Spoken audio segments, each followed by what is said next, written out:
Lalu kalau kita sudah minum air putih tapi nahan kencing, yang terjadi adalah infeksi saluran kencing. Bisa tertimbul kristal-kristal di dalam ginjal dan kandung kemih kita. Jadi dengan kita minum air yang cukup, kita bantu melarutkan kristal-kristal ini dan bakteri ini untuk keluar dari tubuh kita melalui alat vital kita, alat kelamin kita. Apalagi kalau kita olahraga, kebutuhan cairan kita itu lebih banyak daripada dalam keadaan normal.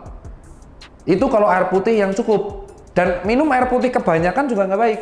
Apa yang terjadi? Jumlah cairan tubuh kita itu akan sangat berlebih, sehingga meningkatkan kerja jantung.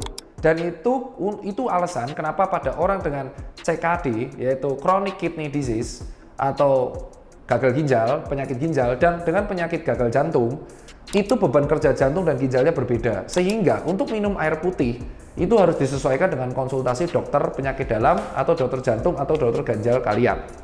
Kenapa? Karena ada sebuah obat kayak contoh yang mengurangi kerja jantung namanya furosemid.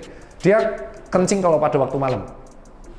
Karena kalau kita pada orang gagal jantung diminum air putih, yang terjadi adalah kerja jantung semakin berat pompanya, sehingga malah akan menyebabkan udem. Jadi udem di bagian ujung-ujung kaki.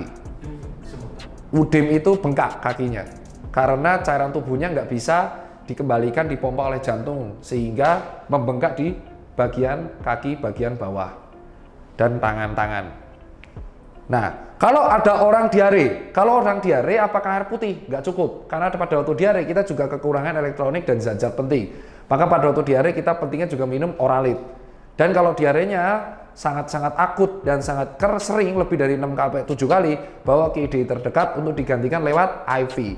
Jadi memang menggantikan cairan tubuh itu ada lewat oral, ya, oral ada lewat. Yang kedua lewat IV, oral itu ya minum. Tapi kalau IV itu intravena, lewat infus. Kalau lewat makanan, bisa lewat nasogastrifaringeal, jadi lewat nasal yang gini dimasukin hidung, atau lewat mulut makan, atau lewat infus juga. Nah, kalau pipis, kalau bisa pipis ya pipis, tapi kalau nggak bisa pipis pakai kateter.